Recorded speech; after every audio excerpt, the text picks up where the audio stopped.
मेरा नाम जॉन है। मैं इन कैनेडा में पैदा हुआ था।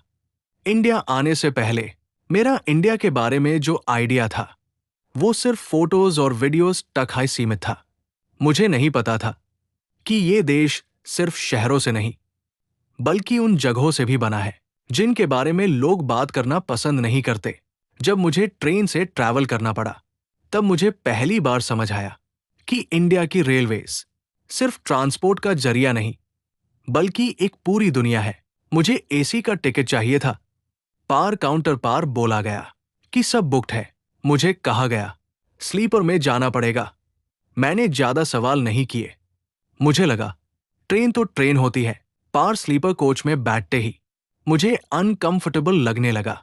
गर्मी, लोगों की बातें, चेन्स की आवाज और ऊपर से रात का सफर, मेरे लिए ये सब नया और थोड़ा ओवरवेलमिंग था। इसलिए मैंने एक चीज नोटिस की। जब भी ट्रेन किसी स्टेशन पार रुकती थोड़ी देर के लिए सब कुछ शांत हो जाता।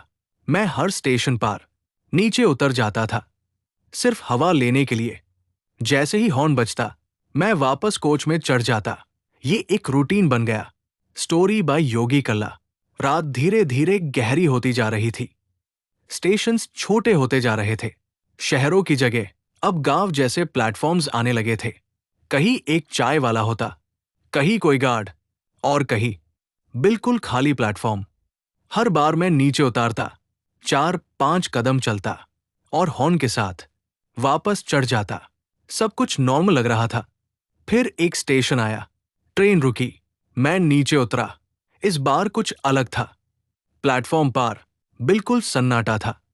ना कोई इंसान, ना कोई आवाज, बस एक पुराना सा बोर्ड और एक पीली लाइट जो थोड़ी थोड़ी देर में काम रही थी। हवा अजीब तरह से ठंडी लग रही थी, जबकि रात नॉर्मल होनी चाहिए थी।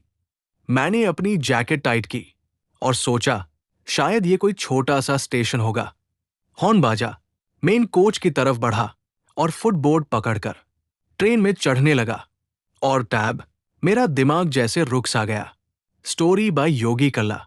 मैं अकेला नीचे उतरा था, पर जब मैं ऊपर चढ़ रहा था मुझे लगा जैसे मेरे बिल्कुल पीछे कोई और भी चढ़ रहा हो। किसी के होने का एहसास, पर बिना देखे।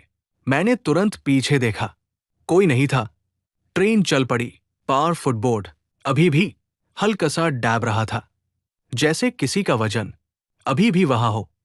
मैं कुछ बोले बिना अपनी सीट पार जाकर बैठ गया। दिल तेज धड़क रहा था, पसीना आ रहा था, जबकि कोच ठंडा हो चुका था। मैं खुद को समझा रहा था ये सिर्फ थकान है, रात का असर है। पर मन के किसी कोने में एक अजीब सी बात अटक गई थी। मैं ये नहीं जानता था कि जिस स्टेशन पर मैं उतरा था उसका नाम क्या था। मैं खिड़की से बाहर देखने लगा। अंधेरा और गहरा होता जा रहा था। ट्रेन ट्रैक्स की आवाज अब पहले से ज्यादा तेज लग रही थी। उस रात पहली बार मुझे महसूस हुआ कि शायद इंडिया के सफर में मैंने सिर्फ जगह नहीं बदली थी, शायद मैंने किसी ऐसी जगह को छेड़ दिया था जहां लोग